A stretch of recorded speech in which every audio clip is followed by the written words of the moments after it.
Siddaramaiah opposition ಇದ್ದಾಗ ಕೂಗಾಡ್ತಾಯಿದ್ರು ಉತ್ತರ ಕರ್ನಾಟಕದ ಬಗ್ಗೆ. ಮೊಸಳೆ ಕಣ್ಣೀರು. ಕಳೆದ 2 ಅಧಿವೇಶನದಲ್ಲೂ ನಾವು ಹೇಳ್ತಾ ಇದ್ದೀರಿ, ಉತ್ತರ ಕರ್ನಾಟಕದ ಚರ್ಚೆಗೆ ವಿಶೇಷವಾದಂಥ ಸಮಯ ಕೊಡಬೇಕು ಅಂತ. ಕೊಡ್ತಾರೆ. ಯಾವಾಗ ಅಂದರೆ ಎಲ್ಲ ಇನ್ನೇನು ಅಧಿವೇಶನ ಮುಗಿದು ಮನೆಗೆ ಹೋಗೋ ಟೈಮಲ್ಲಿ ಎಲ್ಲ MLAಗಳು ಕೊಡ್ತಾರೆ. ಗುರುವಾರ ಶುಕ್ರವಾರ ಸುಮ್ಮನೆ ಮಾತಾಡೋದು, ಕೊನೆಯ ದಿನ ಅಧಿವೇಶನದಲ್ಲಿ ಸಿದ್ದರಾಮಯ್ಯ ಆರಿಕೆ ಉತ್ತರ ಕೊಟ್ಬಿಟ್ಟು ಓಡೋಗೋದು. ಇದು ಆಗ್ತಾನೇ ಇದೆ. ಅದಕ್ಕೆ ನಾವು ತೀರ್ಮಾನ ಮಾಡಿದ್ರಿ.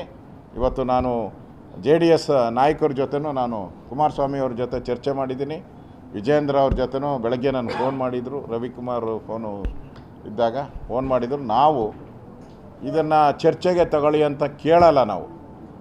ನಾನು ಇದನ್ನು ನಿಲುವಳಿ ಸೂಚನೆಯನ್ನು ಮಂಡನೆ ಮಾಡ್ತೀನಿ. ನಿಲುವಳಿನೇ ಮಾಡಿಬಿಡ್ತೀನಿ. ಆವಾಗ ಅವ್ರಿಗೆ ಆಪ್ಷನ್ನೇ ಇರಲ್ಲ. ಆವಾಗ ಇದೇ ಚರ್ಚೆ ಆಗಬೇಕು.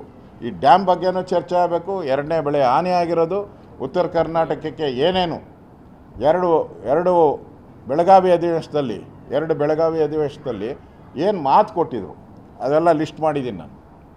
ಕ್ಲಸ್ಟರ್ ಮಾಡ್ತೀನಿ, ಇಂಡಸ್ಟ್ರೀಸ್ ಮಾಡ್ತೀನಿ, ನೀರಾವರಿಗೆ ಇಷ್ಟು ದುಡ್ಡು ಕೊಡ್ತೀನಿ, ಆಸ್ಪತ್ರೆಗಳು ಮಾಡ್ತೀರಿ, ಮೆಡಿಕಲ್ ಕಾಲೇಜ್ ಮಾಡ್ತೀರಿ, ಇವೆಲ್ಲ ನಾನು ಲಿಸ್ಟ್ ಮಾಡಿದ್ದೀನಿ ಆಲ್ರೆಡಿ. ಇವೆಲ್ಲನೂ ಕೂಡ ನಾವು ಚರ್ಚೆಗೆ ಎತ್ಕೊಳ್ತೀವಿ. ಯಾವುದೇ ಕಾರಣಕ್ಕೂ ಬಿಡಲ್ಲ. ಅಧಿವೇಶನದ ಮೊದಲ ದಿನವೇ ನಾವು ಉತ್ತರ ಕರ್ನಾಟಕದ ಸಮಸ್ಯೆ ಬಗ್ಗೆ ಚರ್ಚೆ. ಈಗಾಗಲೇ ನಮ್ಮೆಲ್ಲ ಶಾಸಕರಿಗೂ ನಾನು ಹೇಳಿದ್ದೀನಿ ಯಾರ್ಯಾರು ಮಾತಾಡಬೇಕು ಅಂತೇಳಿ. ನಮ್ಮ ಶಾಸಕರಿಗೂ ಆಗಲೇ ನಮ್ಮ ಬೀದರು, ಕಲಬುರಗಿ, ರಾಯಚೂರು ಈ ಕಡೆ ಭಾಗದ ಬಳ್ಳಾರಿ ಎಲ್ಲ ಶಾಸಕರಿಗೂ ನಾನು ಈಗಾಗಲೇ ಸೂಚನೆಯನ್ನು ಕೊಟ್ಟಿದ್ದೀನಿ. ವಿಚಾರಗಳು